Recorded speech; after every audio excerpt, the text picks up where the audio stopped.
Hi everyone at Practice Indy. This is Derek Cook. I'm here with Brittany, and we wanted to do a quick video based on the workshop that we did last night. If you weren't able to make it, I'm really bummed. We had an awesome time. We'll be back, don't worry. But yeah, I just wanted to give you like a little taste of what we were able to play with, some of the techniques that we were doing. So this first video is going to be a little bit of hip action. This is really good if you are working with some like restriction in your lateral rotators or your outer hips, your butt, in other words. Yeah, thank you.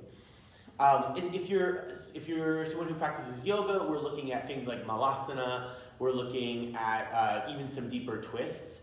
If you are strength training, CrossFit person, we're looking at squats. So being able to get to like the deep range of motion of your squats. So really, anyone who moves around, this could be really helpful for.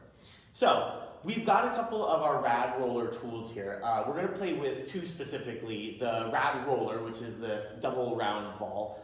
You might hear it called like a peanut double roller. The ones that we're working with are a real soft version. So if you use the rad roller, we're looking at the green soft version. Other companies make good tools. What I'd love for you to find is the softest, squishiest version. It's helpful. Way nicer. You know, I can go into big things about like your tissue responds to soft work much more efficiently, effectively than it does like aggressive digging in.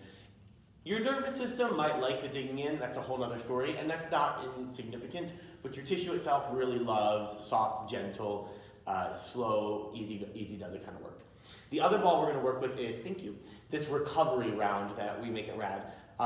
So this one again is super soft and squishy, a little bit bigger than the double roller balls.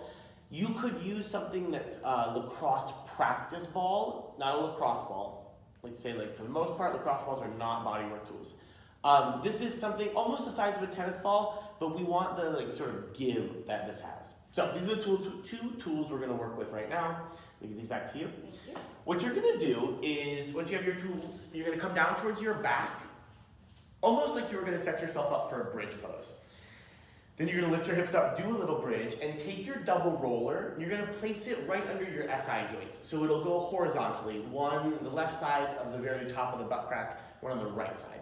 And so the little valley of the double roller kind of straddles what's called your pilonidal cleft, or the very top of your butt crack. Once you find that, put the body weight down onto the ball, so you sort of sink your weight down. This will give you a moment to sort of acclimate, and it also helps you to figure out if you're in the right spot. So if this causes your pelvis to go into like an anterior tilt, or the private parts drop down to the ground, I want you to scoot the balls closer to your feet. If this causes you to go to a posterior tilt, or the lower back dropping down, I want you to scoot the balls further toward the head. So you're nice and balanced. By now, it should feel kind of nice. You can hug your right knee into your chest. You can rock your hips around a little side to side. You could even open the knee out to the right, do little circles. You could, and this is the time for you to play. You could extend your leg up to the ceiling. You could internally and externally rotate the leg. Open the leg out nice and wide. Anything that feels good. You do want to avoid the sort of pain response, and that's that catching your breath or seizing or sort of contracting. And so go ahead and switch. Put your right foot down, hug your left knee into your chest, and play around on this side. You open the knee out to the side, take it in a little circle, straighten the leg up to the ceiling. There are a lot, I say this a lot, there are a lot of specific techniques, and that's good. And the real sort of value and beauty in this kind of work is the exploration. So as long as you're avoiding that pain response, as long as you're able to breathe easy and deep, as long as you're staying away from bony landmarks, then you're doing it right. Okay, now take both knees, hug both knees into the chest. Wiggle your hips a little side to side. You could turn this into a happy baby. Grab the pinky toe sides of your feet, rock your hips out a little there. And as you're ready, I want you to come to like a Supta Baddha Konasana. So put your feet together on the floor, slowly let your knees drop open. And then do the little rock again. Rock your right knee closer to the ground, your left knee closer to the ground.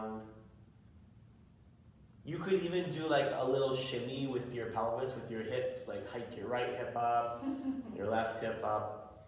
Yeah, have a little fun. I say all the time, there's very little in life that can't be fixed with the appropriate butt wiggle. So. Correct. All right, when you're ready, place your feet flat, lift your hips up. Take the tool out from underneath you. Put your butt down on the ground. Take your feet about as wide as your mat and let your knees drop in towards each other. And take this constructive rest as an opportunity to just breathe, to check in. So together, take a big inhale.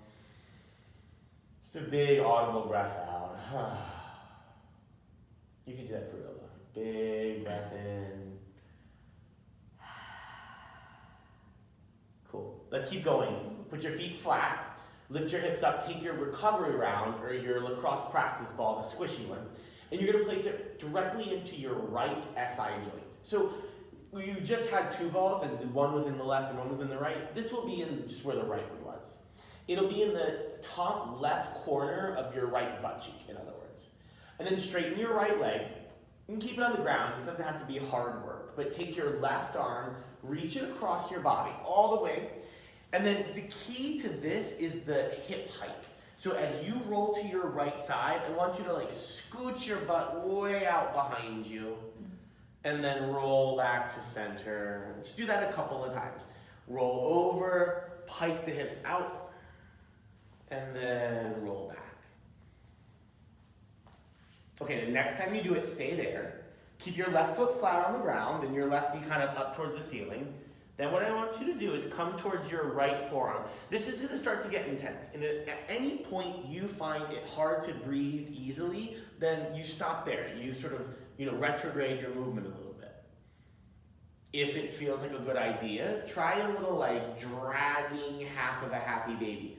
Drag your right knee, the other right knee, towards your right armpit. That one. Yeah. You're like, oh, yeah, that's the ticket. You could then do what I have trademarked as the Jane Fonda. You'll straighten your right leg and slowly lift your right leg up and then back down. So you may remember Jane Fonda from such jazzercise videos and the Thigh Master. It's classic. Classic. You could do a happy Jane Fonda baby, so lift your leg up, bend your right knee, straighten your right leg, and put it back down. It's all that same happy baby and Jane Fonda together. And then the last move you'll do is you might hook your right ankle on top of your left knee.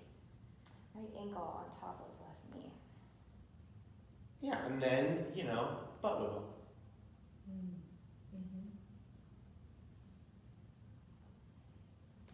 All right, when you're ready, unhook your ankle, lower your leg, roll back to your back.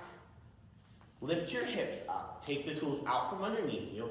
Put your butt on the ground without anything under it, and then just check. Hug both of your knees into your chest. Just notice the similarities between your left and right side and the differences. And then let's do the other side. Feet flat, lift your hips up. Ball's going to go under your left SI joint. So when you do this, do make sure this is not in the back, the lower back, or above the bowl of the pelvis. I want this in the glutes themselves. Straighten your left leg. Reach your right arm across your chest. Roll towards your left side as you scoot your butt way out to the right. Yeah, beautiful. And then the other thing I'll say, a couple more of these, is there's no such thing as too slow. There is definitely the potential to do this too quickly. Speed masks things. So if you're looking for change, you need to be attentive. And you find that attentive through slow and thoughtful and controlled movement. Okay, you're gonna roll to your side one more time. You're gonna come up to your forearm potentially, maybe even all the way up to the hand. The higher you lift your chest, the more pressure you're gonna put in the balls. And then you do your little dragging happy baby. Happy. Yeah, super happy. Not uncomfortable baby at all. You do your Jane Fonda. It's an excellent Jane Fonda, by the way. It's almost like you practice that. I've been waiting for this. It's like my whole life I've been waiting to do a Jane Fonda. Happy Jane Fonda baby.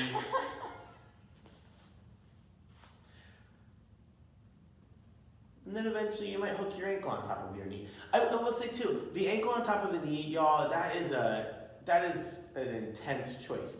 So I would fully expect that to be, something you don't even access until a little time into this work. You've got time, by the way. You will not make, drastic life-altering changes in one 10-minute session. However, you will put yourself on the road there. So, have a little patience with yourself, with your body, with the change you're trying to engender. Don't rush it, in other words. Okay, when you're ready, unhook the ankle, come on down, roll back to your back. Take the stuff out from underneath and go for, something, a happy baby, Paschimottanasana, or a forward fold of some sort, anything that feels interesting to you. And then once you've done that, go ahead and put your feet wide, knees together, and take a few, maybe even minutes, but moments at least, to breathe and to relax and allow the tissue to integrate, the fluids to rush back in, the change to start to happen. All right, give that a try. Let us know how it feels. If you have questions, if you have thoughts, please don't hesitate to reach out, and we'll see what we can do. Talk to you soon.